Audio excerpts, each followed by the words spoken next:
Hey, what's up, everyone? Welcome back to Babylon Talmud. Oh, what the heck? Oh, whoa. Interesting. Remember I got this new notebook the other week? Apparently I've been writing in it upside down. Interesting.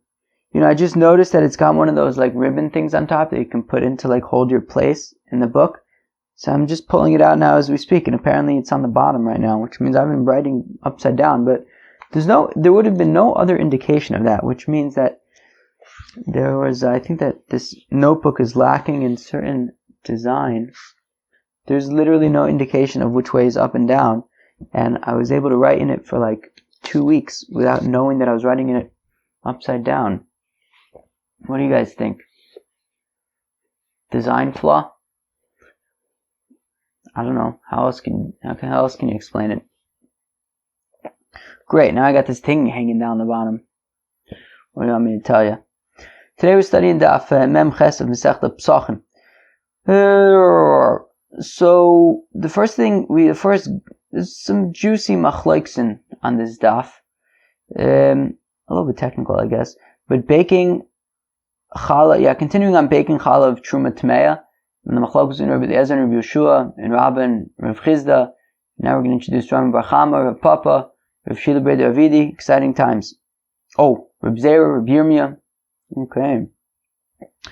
Baking with a bunch of people, right? So let's say you go to a matzah factory and there's a whole bunch of people baking matzahs over there. So there's different ways you can do that.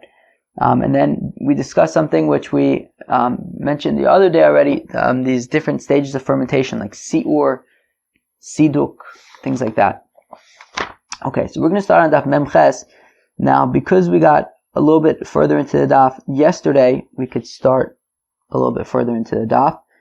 So we're going to start 6 or 7 lines into the wide lines of Mem Ches and Aleph.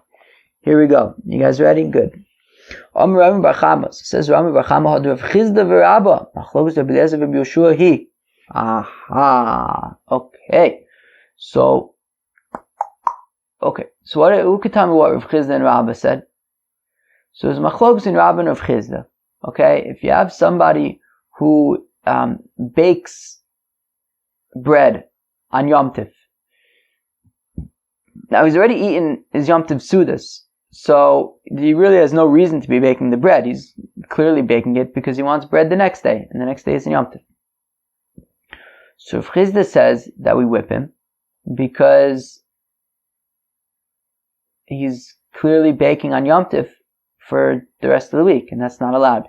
And it's he's going to be violating an Isser Malacha on Yom Tov. You can't just bake for whatever reason you want. You can bake to eat on Yom Tov, but not for after Yom Tov. So we whip him. Says Rabba, says Rav Chizda, says Rabba, no, we could say ho'il. We could say since if guests were to come over, he can give them the bread. So therefore, it's not objectively problematic. It's not objective that he will be eating these breads during the week. He might end up eating them today. And that's enough to say that we will not spare him from lashes. Now, Rabbi Bar Chama wants to say that whether or not you say ho'il to enable you to do malacha on Yom Tiv is also the machlokas between Rabbi Eliezer and Rabbi Yeshua. So now, on Mem Vav Mud Beis, the Gemara had explained the machlokas between Rabbi Eliezer and Rabbi Yeshua as being ho'il, but in a different way than the Gemara will explain now. On Mem Vav Mud Beis, the Gemara explained that ho'il was since you can go and ask about it, right? Meaning once you separate the dough as challah, it's not necessarily always going to be challah. You could theoretically unchallah it by, asking a rabbi or something to undo whatever you did, something like that. I don't really know how it works, honestly. But you can undo it. And because you can undo it, it'll just become yours again. And therefore, since it can become yours again, Rabbi Eliezer says we have to consider it like it's yours, and therefore you can't just put it in the corner and let it become chametz because it'll be by yura by matzah. You gotta bake it first to prevent it from being chametz. Rabbi Yeshua says we don't say ho'il that you're going to ask, and rather if you separate his challah, it's not yours, and you can put it in the corner, and if it becomes chametz, it doesn't matter. That was how he wanted to explain Ho'il and then Vav Mud Beis. However, Rabbi Bar Chama is saying, forget about that. Don't think about that. It's only going to confuse us. Rather, says Rabbi Bar Chama, what Ho'il is in this case is that Rabbi Eliezer says, Ho'il, that since you can bake all the breads and then take a little bit of challah from each bread, meaning, what are we talking about? We're talking about, you have a guy, he's got dough, okay? And it's the first day of Pesach, and he's baking the dough. Now, the thing is, the dough is tameh, which means that while you're allowed to eat the dough, the challah that you're going to have to separate from the dough is going to be hallah temaya, which is essentially terumah temaya. And, Kohen can't eat that, and you also can't burn it on Yom Tif, which is what the challenge is. So now, Rabbi Eliezer says, what you should do is you should just bake it before it becomes chametz, right, while it's still unleavened. Now, here's the problem with that. The problem with that is that, as we said a few minutes ago, you're only allowed to bake on Yom Tif for Yom Tif, right? If you're going to be eating on it, you could bake on Yom Tif to be able to eat on Yom Tif. Ochel nefesh. Now, part of what you're baking in this case is going to be challah temaya, right? You know that part of this dough you're going to have to be separating as challah, and because it's tameh, you're going to have to basically burn it. So you're basically putting dough in, according to Rabbi Eliezer, it says that you bake it and separate the challah afterwards. You're going to be baking part of this dough that you're not going to be eating. So that's a problem.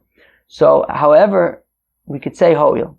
We could say that, well, rather than, taking this dough and dividing it into a bunch of loaves a bunch of matzahs, and then taking one whole matzah and throwing it and burning it. Yeah, if you think about challah that way, yeah, you have one entire unit that you're going to be baking for no reason because you're going to end up burning it. But you don't have to separate challah that way. If you want, you could just separate, instead of taking one matzah and saying this one's challah and then eating the rest, you could theoretically take a little bit from each matzah as challah, and then every single matzah that you baked, you took a little bit of challah from each matzah. And in that case, you're allowed to bake every single matzah because you're going to eat every single matzah. And then after the fact, you just take a little bit from each matzah and separate it as challah. So that's the ho'il. Since you could bake the dough and all these matzahs in such a way that you're going to eat every single matzah and you'll just separate a little bit of challah from each individual matzah. So therefore, Rabbi Eliezer says that you're allowed to bake all of the dough on Yom Tif in order to prevent it from rising, since it's going to be allowed. Because since you could bake it in such a way where you separate challah from each and every single one, so you're allowed to bake every single matzah. Rabbi Yeshua says we don't say ho'il. We don't say since you could theoretically bake it in such a way where you separate challah from each individual matzah. We don't say that. And rather, we're concerned that if you're baking all these matzahs, one matzah is going to end up being burnt, which means that you had no reason to be baking it, which means that it's going to be an issue of melacha on Yom Tif. So that's the ho'il that we're talking about. So Rabbi Bar Chama wants to say that the machlokas between Rabbah and Rav Chizda about whether you could say ho'il in order to allow you to do melacha on Yom Tif, right? That Rabbah says that, well, since guests can come, it's okay that you baked bread, and Rav Chizda says, no, we can't say that since guests are going to come. Well, that's the same machlokas between Rabbi Eliezer and Rabbi Yeshua. Rabbi Eliezer says, well, since you could bake the bread in such a way that Rabbi Eliezer says, since you could bake the bread, the matzahs in such a way that you'll separate challah from each one, that would be acceptable. Rabbi Yeshua says that we don't say that, and therefore, since one of them is going to end up being burnt, it's going to be a problem. Okay. So Rabbi Bar Chama says, Rabbi Bar Chama, Rav Chizda v'Rav machlokas Rabbi Eliezer v'Rabbi Yeshua. That machlokas between Rav Chizda and Rabbah of whether we say ho'il in order to allow malacha to be done on Yom Tif is the same machlokas between Rabbi Eliezer and Rabbi Yeshua, who are also arguing about whether you could say ho'il in order to allow you to do malacha, to bake this dough on Yom Tif. Rabbi Eliezer savar amin and ho'il, Rabbi Yeshua savar lo amin and ho'il. Rabbi Eliezer says that we say ho'il, that since you could bake since you could eat all of them and take a little challah from each one, so therefore you could bake all of this dough on Yom Tif. Rabbi Yeshua says we don't say ho'il, and therefore, since the assumption is that you can have one matzah that's just going to be burnt, so you have no reason to be baking it on Yom Tif, and therefore you're not allowed to bake the bread. Rather, just leave it in the corner to become chametz, but meaning because you can't burn it or bake it on Yom Tiv and it's not yours. Rav Papa says, Rav Papa v'dilmad kan lo kam Rabbi Eliezer hasam daminun ho'il, but Rav Papa says maybe not so fast. Maybe the only reason why Rabbi Eliezer says ho'il when it comes to the challah is because because at the time that you're putting each of these matzahs into the oven, each one is edible to him. Meaning he can eat every single matzah as long as he takes a little bit of challah from each one. But every single individual matzah is actually permissible to him. But in this case, argues Rav Papa, i.e., the case of when he's baking bread on Yom Tov after, when he's baking matzah, or no, I guess just any bread really, it's not necessarily Pesach, on Yom Tov afternoon, and he already ate his Yom Tov Sudas, and we're saying, well, maybe we're not going to give him malchus because even though he's not going to eat them, maybe his guests will come and eat them. Well, in this case, he's basically baking on Yom Tov, but not for him, for other people, for guests, and therefore maybe Rabbi Eliezer will not say ho'il in that case. He'll say ho'il in the first case by challah because he's the one who is the beneficiary of the matzahs. Whereas in the other case, of baking on Yom Tov for the weekday, he's not the beneficiary of what he's baking. Potential guests are. One second. So it says Rav Shisha Bar Davidi v'Domalohi, meaning he now comes to argue with Rambam Bar Chama from a different reason. Meaning Rambam Bar Chama had said that the machlokes between Rav and Rav Chizda is like the machlokes between Rav Eliezer and Rav Yeshua. So Rav Papa says that maybe Rav Eliezer wouldn't necessarily agree with that statement, and now comes Rav Shisha Bar Davidi to say that maybe Rav Yeshua wouldn't agree with that statement. Rav Yeshua says over there, Tilamin ho'il, by the challah, that we don't say ho'il in order to enable you to bake the matzahs with the challah on Yom Tov. Because as far as Rabbi Yeshua is concerned, there's one matzah that you're going to have to burn. It's not fit for him, it's not fit for the guest, it's not fit for anybody. It's hallah temaya. But over here, by baking bread on Yom Tov for the weekday, the chazim yas la'orchin, that if guests come, they can eat the entire batch of whatever he made. So maybe Rabbi Yeshua would say that we could say ho'il in that case, since everything that's being baked is theoretically able to be eaten. So maybe he would say ho'il. Okay, very beautiful. So the rabbis said over the shtickle Torah of Rambam Bar Chama in the name of before Reb Yirmiyah and Reb Zera, to say that the machlokes between Reb Eliezer and Reb Yoshua is about whether or not we say ho'il. Reb Yirmiyah kibla, Reb Zera lo kibla. So Reb Yirmiyah said, wow, this is gishmak. Reb Zera says, no, it's not gishmak. So I'm going to Reb Yirmiyah to Reb Zera. So now Reb Yirmiyah says to Reb Zera, what's your problem? Most of the kashalan v'asik hamashani, this inyan, this question of that for several years we've been grappling with. My pliga Rabbi Eliezer and Rabbi Yeshua, what is the machlokas between Rabbi Eliezer and Rabbi Yeshua? How come Rabbi Eliezer says that you bake the bread, that you bake all the doughs, and Rabbi Yeshua says no, just separate challah and put it in the corner?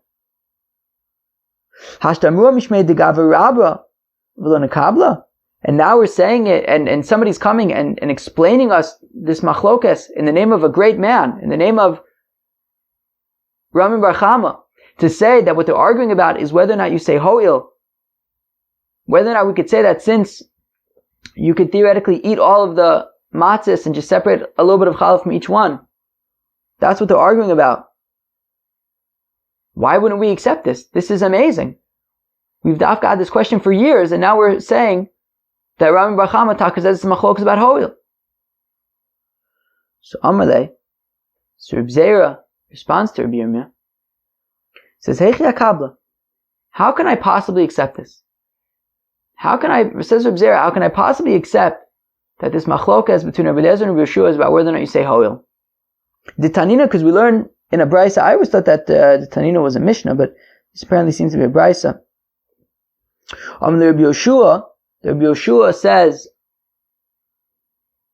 to Rabbi Eliezer, according to you, Rabbi Eliezer, we said that, right, that you say you're going to bake all this dough.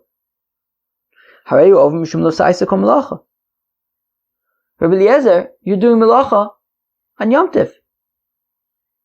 Because you're going to be baking some of these matzahs, at least one of them, that's hallah, and it's temaya. It's not fit for anybody. So you can't do that on Yom Tov. Vishasikle. And Rabbi Eliezer didn't respond. Isa, and says Reb Zera, if it's true that they're arguing about hoil, says Reb Zera, why was Rabbi Eliezer quiet when Rabbi Yoshua accused him of doing malacha on Yom Tov? Rabbi Eliezer should have responded to Rabbi Yoshua and said, what do you mean I'm doing malacha on Yom Tov? We can say that since he could separate challah from each individual matzah and eat every single matzah, so he's not doing anything wrong. He's not doing any malacha. He's baking matzahs that he's going to eat. So rather, argues Reb Zera, from the fact that Rabbi Eliezer was quiet, it must mean he was stumped, and it must mean that he doesn't say hoil. So now Rabbi Yirmiyah responds, and he says, according to you, Reb Zera, that you're saying that from the fact that in this brisa, Rabbi Eliezer was quiet, that must mean that he doesn't hold of hoil. Well, let me ask you a question. According to you, Reb Zera, that which we learn in a brisa, Amar Rabbi Eliezer, that Rabbi Eliezer says to Rabbi Yoshua, according to you, Rabbi Yoshua, that you're saying, just separate some challah, put it in the corner, and if it becomes chametz, it doesn't matter because it's not yours. Well, he's going to be over and bayirah bayimatze v'shasikle. And Rabbi Yoshua was quiet. But what, you think that Rabbi Yoshua didn't respond to Rabbi Eliezer's accusation? In our Mishnah. Look at our Mishnah. What did Rabbi Yoshua say to Rabbi Eliezer? Ditnan, as we learn in our Mishnah, Rabbi Yoshua says to Rabbi Eliezer, this isn't going to be an issue of bayirah bayimatze, because it doesn't belong to him. So continues Rabbi Yirmiyah. Rather, yeah, there's some interesting, strange brisa where Rabbi Eliezer accuses Rabbi Yoshua of being of violating bayirah bayimatze, and Rabbi Yoshua is quiet for some reason. Yet we do know that there is a source elsewhere, our Mishnah, where Rabbi Yoshua clearly responds to Rabbi Eliezer and says, no, he's not going to be over on bayirah and bayimatze because it's not his. So we see that there's this strange brisa where Rabbi Yoshua is being quiet, yet there's another source where he responds. So Achinami, says Rabbi Yirmiyah, I'll say also here that I'll say that, yeah, Rabbi Eliezer was quiet when Rabbi Yoshua asked him about how can he be doing malacha on Yom Tov. For some reason he was quiet. I don't know why he was quiet. But Rabbi Yoshua was also quiet when Rabbi Eliezer asked him a kasha, for some reason. In that brisa, apparently everyone's being quiet when they're being asked. But just like Rabbi Yoshua responded to Rabbi Eliezer in our Mishnah and says that he would not be over on bayirah bayimatze, so also, we don't know where, but you can argue that just like we were able to find the source where Rabbi Yoshua responded to Rabbi Eliezer, even though he was quiet in a certain brisa, so we can also make the argument that, yeah, it's true that Rabbi Eliezer was quiet when asked about how can you be violating in Isra Malacha on Yom Tov, but that doesn't necessarily mean that he didn't have an answer. Just like we see that Rabbi Yoshua elsewhere had an answer for Rabbi Eliezer's question, so you can also make the argument that there must be some other source, or that Rabbi Eliezer really does have an answer for Rabbi Yoshua, which is that we would say hoil, since you could theoretically take a shtickle challah from each one, it would be permitted. Okay. Tanya, we learn in the Brisa, Rebbe Omer halacha Rabbi Eliezer, Rabbi Yitzchak Omer halacha ben Beseira. So Rebbe says that the halacha is like Rabbi Eliezer, and Rabbi Yitzchak says the halacha is like ben Beseira. Ben Beseira, of course, said that if it's getting you separate the challah and just chuck it in some like cold water or something, and that'll prevent it from becoming chametz. V'chamashir Isa. Okay, I think they shtickle technical a little bit. How much is the amount of dough? What's like the maximum amount of dough that you're allowed to prepare on Pesach without having to be concerned that you're going to end up with chametz? Rabbi Shmuel ben Rabbi Yochanan ben Broka Omer bechitin kabayin v'sorin shloshes kabin. So Rabbi Shmuel ben Rabbi Yochanan ben Broka says that when it comes to wheat, the maximum is 2 kav. When it comes to sorin, to barley, the maximum is 3 kav. Reb Nosson Omer, Mishum Reb Eliezer, says Reb Nosson, the name of Reb Eliezer, Chiluf Advarim, the opposite, which is that with wheat it's 3 kav, and with barley it's 2 kav. Great. But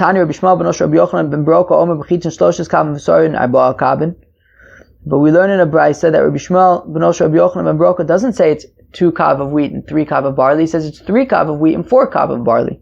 Okay. Lokash, it's no problem. It depends if it's good wheat or bad wheat.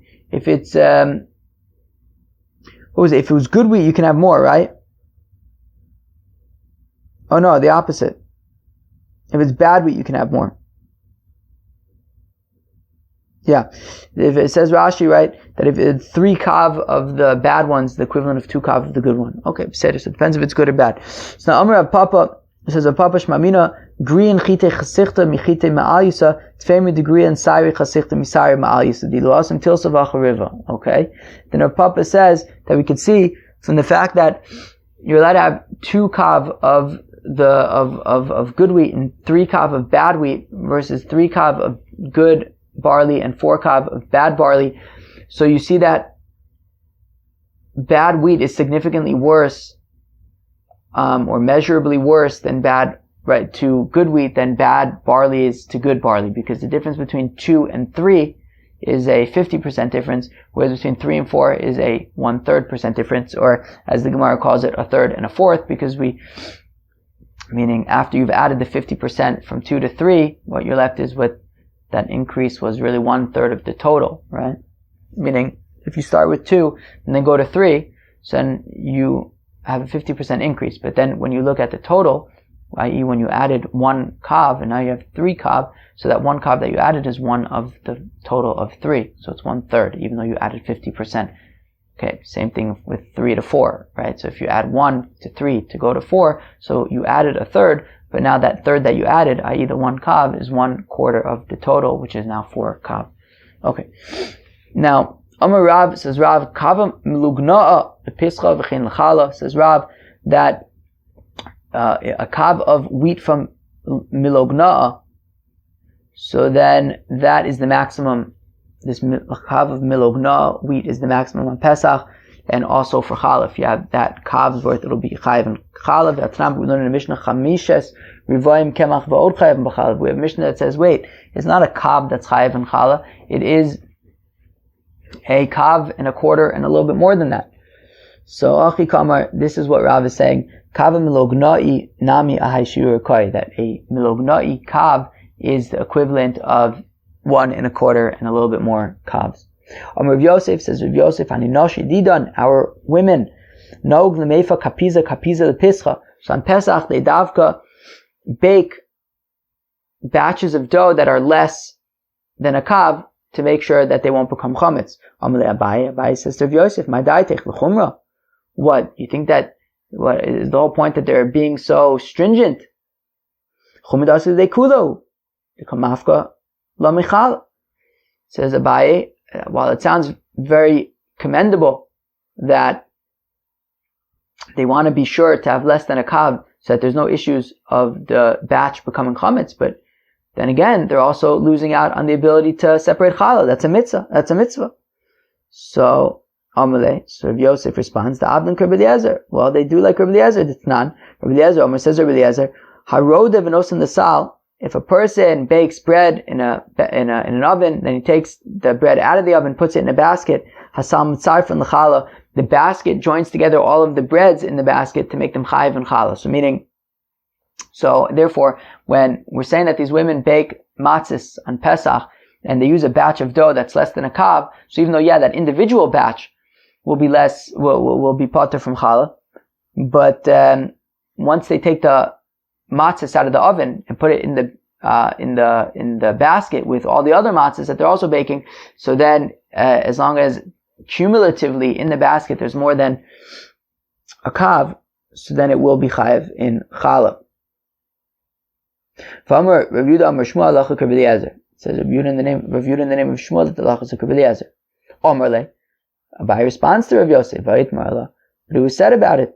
Amar Yeshua ben Levi, Lo Shanu Ela Kikaru Shal Bavel Shenoshcho Zo Mizu Aval Ka'achin Lo. But one second, the story doesn't end there. It says Abaye, but doesn't Rabbi Yeshua ben Levi say that when we say that the basket joins them together, that specifically these big round breads that in the oven kind of get stuck to each other, and therefore they're like combined to an extent, that's where they can come together to be considered challah in the basket. But if they are like long and thin and not necessarily connected and intertwined with each other, so then we wouldn't necessarily consider them to be come together in the basket for challah. So Amalei, so Rav Yosef responds to Abaye, ha'itmar Allah, but one second, it was stated on that, Amar Reb Chanina, afilu ke'achin. Reb Chanina says, even if they're sort of not intertwined, this Seder, okay, fine. So basically they would bake bread less than a kav each to prevent them from coming chametz, but then because they were taking all of the breads that they were making from all the batches, or matzahs from all the batches and putting them in a basket, so then they would be chayiv in challah. Fine. By Rabbi Yirmiyah asked a teku question. Tavla she'enla levaz bezin ma'u. What if you have some kind of a basket that you're putting the breads into, but it doesn't actually have sides to the basket? It's basically just a board on the floor. So toch kli ba'inan va'aleka odoma avir kli ba'inan va'ika teku.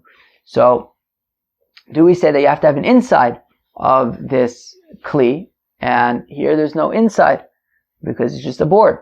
So maybe that wouldn't be mitzari for all the breads to join together for challah. Or maybe you can argue that you don't need it to be inside of the vessel. Maybe you just need it to be on a vessel. So this would fit that bill. Teku. Tanya, we learned about Rabbi Eliezer. Omer says Rabbi Eliezer, hasal mitzarfon. Okay, like we said, that when you take bread out of an oven and put it in a basket, so it joins together, the bread joins together with all the other breads in the basket, and if there's enough of a requirement for challah, so you'll separate challah. Rabbi Yeshua Omer says, Rabbi Yeshua, toner mitzarfon. Rabbi Yeshua says, even if you don't end up putting them in a basket, just the fact that whatever was in the oven, right, the fact that they were in the same oven. Now, I don't know if this necessarily means at the same time per se. I think maybe at the same time. But the oven is enough to join them together in challah.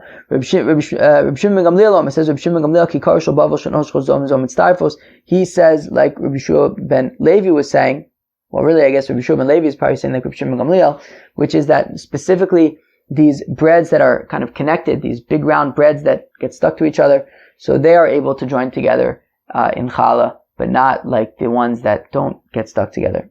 Okay.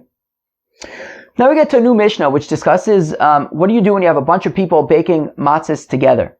How do you organize it to prevent doughs from inevitably becoming chametz?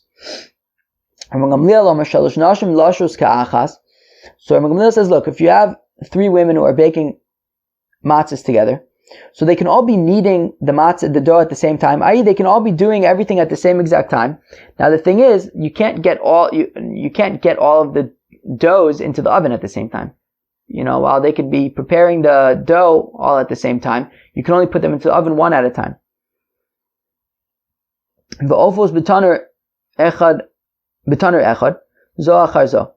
And nonetheless, they can all just share the same oven, and they'll take turns. You know, somebody will go first, somebody will go second, somebody will go third. Now, of course, the question is, but while the matzahs are baking in the oven, what's with the dough that they already prepared, right? They're all preparing dough at the same time, so presumably they're all going to be finished with their dough at the same time, and yet they're all going to be waiting around for the oven to be available. So the Chacham say the Chacham shalosh nashim oskos bebatzek ka'achas. So drop the word ka'achas. So say the Chacham, if you have 3 women who are baking matzahs together, achas lashav, achas oreches, v'achas ofa. What they do is, each one of them is going to be at a different stage. So therefore, you'll have, and the Gemara is going to explain it, but it's pretty straightforward. So they'll just start one after the other. So somebody will start kneading, and then once she's done kneading, she'll move on to shaping it. And once she moves on to shaping it, so then the second woman will begin kneading, and then they shift after that as well. And the first woman puts her dough in the oven, the second woman then moves on to shaping, and now the third woman can start kneading. And then that way they are always just in, and then they can kind of keep on doing this over and over, and at any given time you're just moving on from one step to the next, and nothing becomes chametz. Rabbi Akiva says, Rabbi Akiva, lo kol anashim v'lo kol ha'etzim v'lo kol ha'tanurim shavin. And apparently Rabbi Akiva is responding to Rabbi Gamliel, who says that they can all do everything at the same. Rabbi Akiva is saying, no, they can't just all do everything at the same time, because it's hard. Everything is hard to predict, is unpredictable enough as it is, right? We don't know how, not every oven is the same heat. Maybe it'll take longer, maybe it'll take shorter. Not all the wood is the same. And not everybody not everybody preparing the dough can do it at the same rate. And therefore the best we can do is, like the Chachamim, to at least try to organize it in such a way that things don't become chametz, having them switch off, each person only doing one thing at a time. But this is the general rule, tafach tiltosh bitzonin, that if you notice that your dough is starting to rise, take some cold water and cool it down to at least slow down the fermentation process. Says the Gemara, Tana Rabbanan, the rabbis taught lasha. So if you have, according to Chachamim, right? So if you have the first woman has completed kneading, he mikatefes, so then she moves on to shaping, v'chaver lasha tachtea, and then the second woman begins kneading. Mikatefes, when the first woman is done shaping, he ofa, so then she moves on to baking, v'chaver mikatefes tachtea, and then the second woman moves on to shaping, v'ashlishis lasha. And then the third woman begins kneading. Ofa. Once the first woman is done baking, hilasha, she goes back to start kneading her second round of matzahs.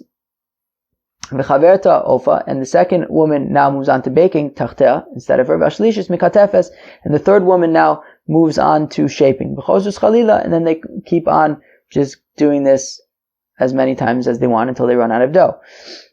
Or flour, probably. Kozmanche oskos b'batzek ena ba.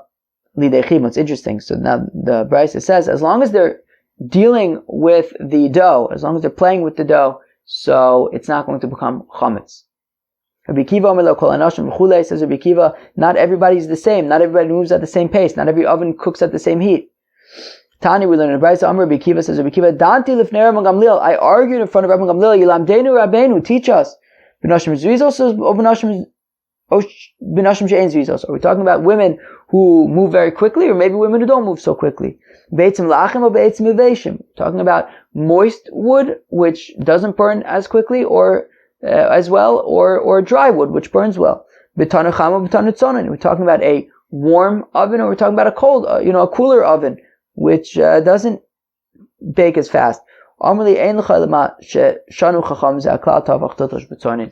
look, there's no way to know what pace people do things at, or what heat ovens are going to have.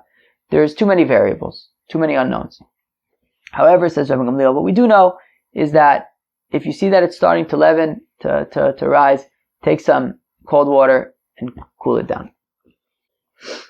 Nu Mishnah siur yisarif va'ochlo potter siduk yisarif va'ochlo chayiv karis. Okie dokie. So it says the Mishnah, okay, so these are different stages of leavening. Okay, I guess the dough, you mix some flour and stuff, and then it becomes like a dough thing. And then I guess it starts rising, and there's different stages of its rising. So si'ur yisarif, so when it's in the si'ur stage, we're going to have to explain what that is, burn it, va'ochlo potter, but if you eat it at that point, you will be potter. Siduk yisarif, if it gets to the stage of siduk, of getting splits, you have to burn it va'ochlo chayiv karis, and if you eat it, you taka chayiv karis. Ezu sir, so what's considered si'ur, this earlier stage of fermentation? Kikane chagavim. It is like the antlers of grasshoppers. Very nice. Siduk shenisarvu stuck in zebozeh div Rabbi Yehuda. And siduk is a little bit further along. It means that you got a bunch of cracks and they're intertwined.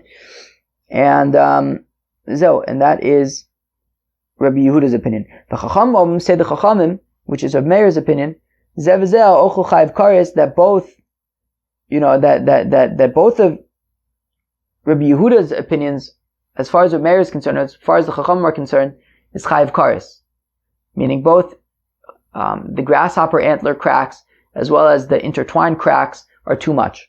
You can be chayiv karis if you eat that. Ve'ezu sir, so says the Chacham, so what do we say si'ur is?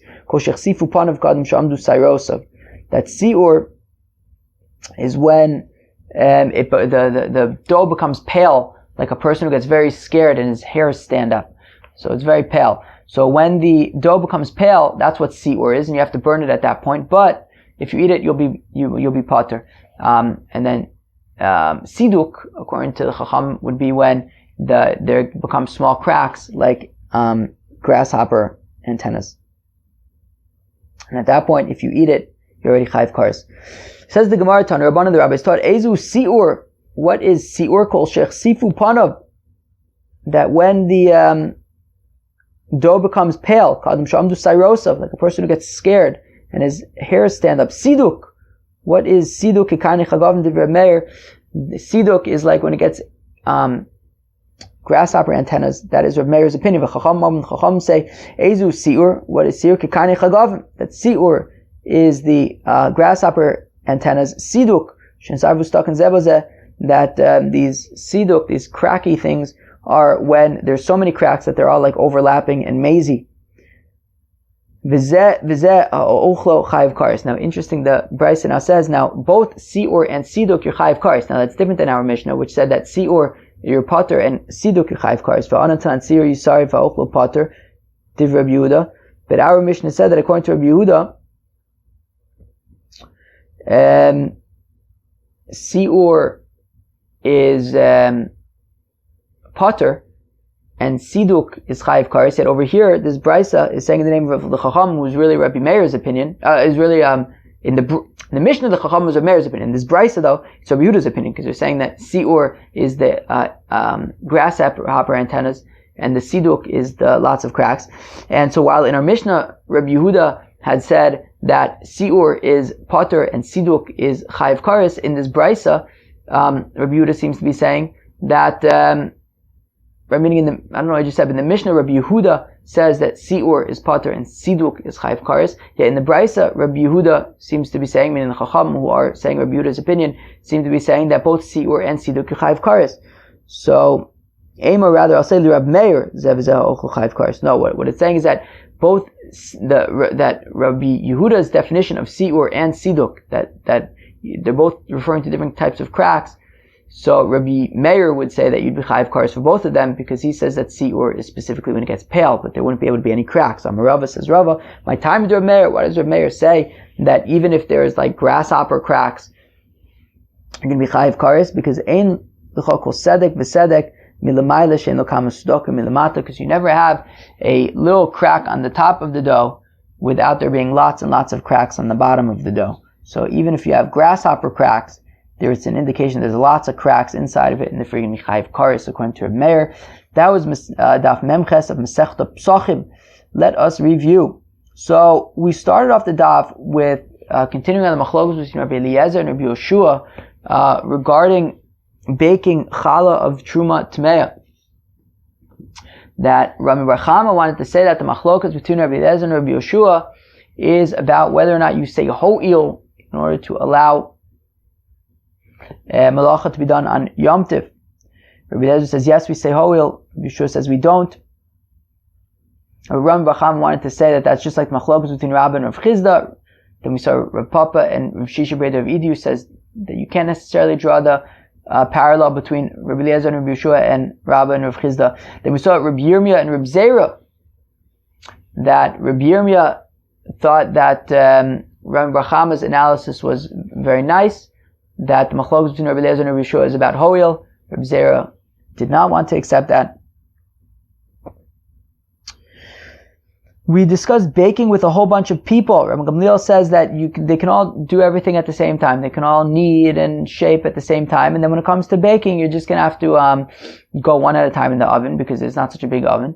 And look, if while you're waiting for the bread to bake, you notice that your dough is starting to get a little puffy, so just take some cold water and pat it down. The Chacham say that they take turns, that, they don't all start at the same time. The first person will start kneading, and then once that person is done and moving on to the second stage, and the second person will move on to the first stage, and so forth. Rabbi Akiva seems to disagree with Rabbi Gamliel, and he seems to be saying, look, there's too many variables. The best we could do is, I guess, try like the Chachamim, and do everything one at a time, misudar, to try to prevent things from becoming chametz. But the general rule was that, if you notice that things are getting chametzy, so then just take some cold water and try to slow things down that way. Then we discussed si'ur and siduk, these different stages of fermentation, of becoming chametz, of leavening. So Reb Meir says, so first of all, we say that si'ur is pater, siduk is chayiv kares. Now Reb Meir defines si'ur as when the dough becomes pale, and siduk as when it begins developing grasshopper cracks. And Reb Yehuda defines si'ur as grasshopper cracks and siduk as very cracky, mazy, overlapping, intertwined cracks. Alright. That was Daf Memches. Peace.